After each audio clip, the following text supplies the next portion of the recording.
Guys, today I'm gonna be telling you guys about my friendship breakup and things that got me through it, just in case you guys are experiencing one as well. Let's get into it. Okay, so I'm just kind of gonna be brushing over what happened. If you want a really in-depth story time about everything that happened, you guys can find it on my TikTok. I think the first part of the story is pinned, and then the rest they're posted in July. And that's where you can get all the tea. So it's been about 10 months since this happened. Let's get into it. So essentially in May, my best friend and I of 20 years, literally since we were children, had a friendship breakup, and it was so difficult. And I think for a lot of women, having a friendship breakup is way more difficult, way more hurtful, and more impactful than breaking up with a man. Sorry. It just is. I think it's because female friendships are so special. Like, you can be talking about the most serious topic in the world 1 second, and then be talking about something that doesn't even matter and joking around. And there's such a broad spectrum of topics, of feelings, of everything that goes into female friendships. And when you have a good female friendship, they're really going to, like, be your ride or die. So yes, in May, my best friend and I stopped talking, and we haven't talked since. We were living together, and we had just moved into an apartment, like an actual apartment, because before we were living in the apartment style dorms. So it was kind of difficult because I had to navigate like moving out, and it wasn't anything that I did. This is mainly if you're the scorned best friend in this scenario, but either way, if nothing really bad happened between you guys and you guys just kind of fell out of touch, it can still be difficult. My best friend was or is friends with this guy and she basically set me up with him. And at the time, she was in a relationship with a girl for the past 4 years, and this guy, like, he treated me amazing. Love bombing. He treated me amazing at first. I was definitely a victim of love bombing, but I don't, like, of course I'm gonna fall victim to it, because why wouldn't someone love me that much, Anyway, he love bombed me, and then about a month into our relationship, he started saying that he was really depressed, which is fine. And I was trying to be there for him, but he was really leaning on my best friend. And by then, she had broken up with her girlfriend, and she was kind of having a sexuality crisis. And she was telling me about it, and like the two of them are hanging out, and he was texting her, but he wasn't texting me. And like, he just did not want to hang out with me, and that, I was trying to be there for him. I felt like I would be a bad person if I wasn't there for him, even if he was ignoring me, if that makes any sort of sense. And then we broke up. I was in my hometown for my brother's graduation, and my best friend had came back down to our college town, and every single night she was spending at his apartment. And at this point, him and I were still together. And she was like, oh, I'm just really worried about him and his mental health. Sure, but he also had 2 roommates, so I just like didn't really understand why she needed to be there. And then I come back down to my college town after my brother's graduation, and him and I break up. I made sure that he broke up with me because just I had this feeling in my gut, and if you're a girl, you know to trust your gut feelings, or if you don't know, trust your gut feelings, because they're right. So he broke up with me, and then he wanted to remain friends, but like there was no friendship before that, so I could tell that he was only trying to be friends with me, to stay close with my best friend, and her and I were still living together. So then anyway, I ended up getting a really bad like cold. I had a fever, and then it turned into like a stomach bug, and I could not get over it. I had a fever for like 4 days. And my best friend was consistently spending the night at his place, checking in on him, and like I was sick, and anyway, not being a very good friend. And then a week after he had broken up with me, she gives me a letter basically saying that he says that he has feelings for her and she feels the same way, and they want to try. And she gave me that letter while I was sick in bed with a fever, and we haven't talked since. Living with her was so awkward. she was scared of me because when I get mad, I get mad. And I'm also not afraid to confront somebody. And so I think she was expecting that from me, but I just never said anything to her. I never even acknowledged her. It was like living with a ghost, and she would spend every night at his place. And then it got to a point where she was like so anxious to go home, and her parents kind of noticed that she was spending every single night at his place, that she told her parents that she didn't feel safe in the apartment because I was there, even though at that point I wasn't allowed to have any friends over or anything because that would make her uncomfortable. I don't know. She was gonna move out that same weekend, and this was like a couple weeks after our fight. She hadn't said anything to me. My parents kind of put a stop to it because our parents' friends are still friends.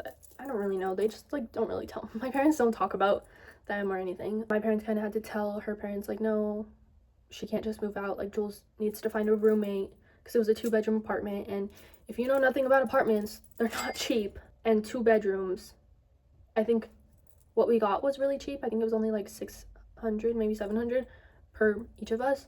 But if you put that on one person, that's really expensive. And I couldn't find a roommate. My parents were like, well, you can live in on-campus housing again. But I didn't really want to do that. Having like a random roommate, I've already done that for 2 years prior to living with my best friend. And it was kind of hard, and it was very lonely.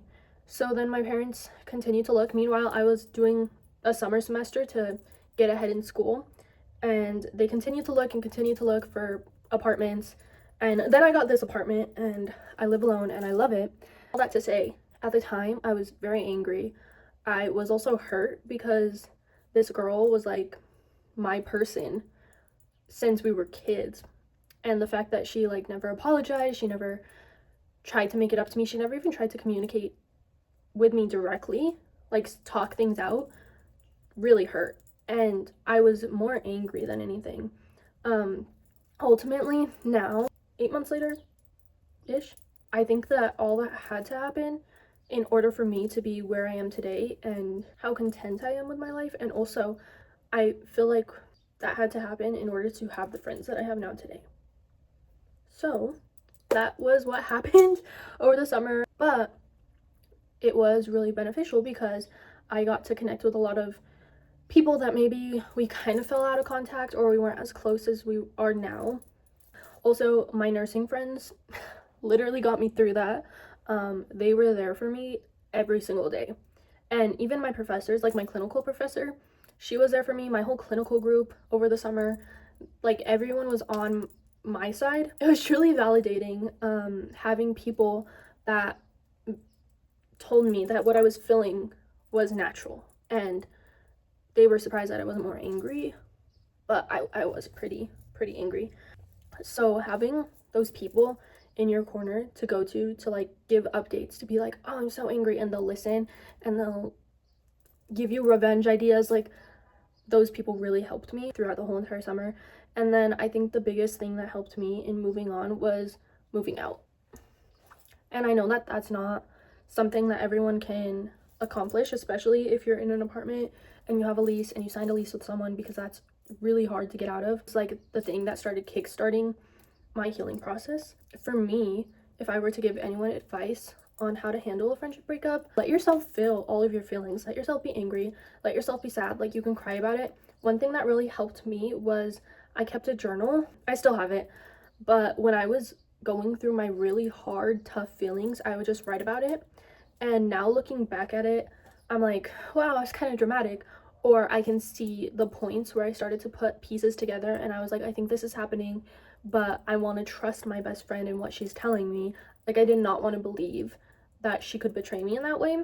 But it's like really refreshing to see exactly how I was feeling in that moment, and then knowing how it all played out. And also, like, it's almost like you're validating your own feelings. I mean, this has to happen months later, but it's something that's really helped me kind of feel everything that I need to feel and know that my feelings are valid, besides like other people telling me that my feelings are valid. So lean on your other friends, because friendship breakups, especially if you've been friends for a very long time, they're very hard. You need to get, even if it's your mom, like your siblings, just talk to someone, even a therapist. One thing that I wish I did, but time is just so hard in nursing school, is I wish that I went and like started therapy, because I think that would have really helped me kind of start healing even while I was living with her. But I was scared, and I think that's the hardest part of starting therapy. I still haven't started therapy. Another thing that I did that really helped me was, and it was mainly out of anger, but I blocked her. I blocked her phone number, I blocked her Instagram, her spam accounts, any accounts that like she could look at my account with, blocked that. And her friends, like the girl that I know is her roommate now, blocked her other friends. I blocked a bunch of people. I blocked her TikTok, I blocked her Snapchat, I blocked her on everywhere, like even Letterboxd, I think.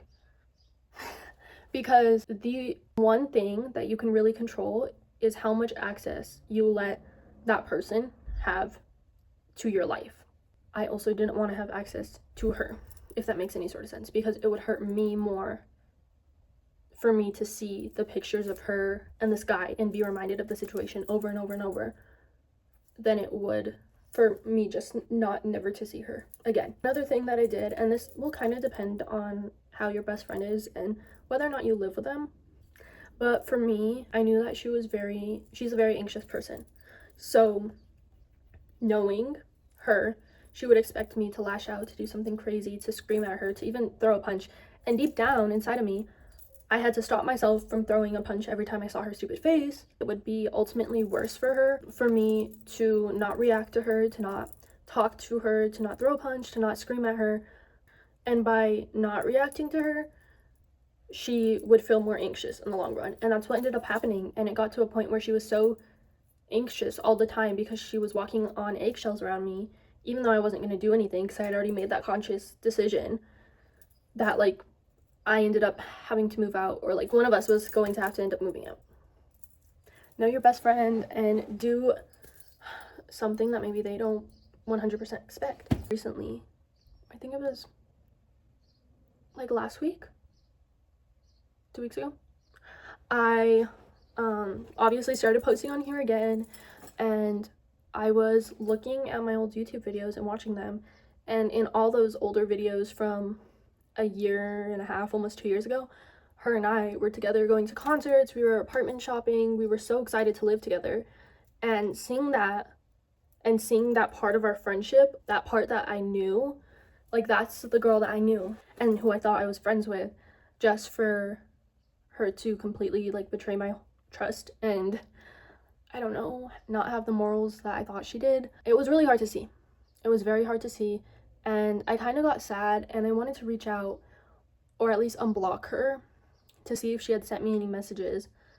But what would I have done if she had sent me messages? She still never like made a conscious effort that I could see to try to talk to me, even if she was messaging me behind the scenes. And it's still, this whole situation is still something that I'm healing from, but honestly, just give it time, because at one point I was thinking about this whole entire situation every second of every day, or at least like any time that I would not be busy, it would just like come washing over me that this whole thing happened. And it sounds like a reality TV show, it sounds like a movie, but it was my life. It was really hard, and then slowly I stopped thinking about it. It was less of a hot topic, because like with my friends, with my classmates, because I didn't have any updates because I moved out, because I wasn't with her all the time or around her, and she couldn't really do things that would make me mad. Eventually got better, but sometimes I still am reminded of the whole situation, and sometimes I'm still like, that really sucks, especially when I look at old YouTube videos or old videos of us, or like old Snapchat memories. I did delete all of our pictures together because there was a point where I had to make the decision that even if she tried to reach out to me, it would have been too late.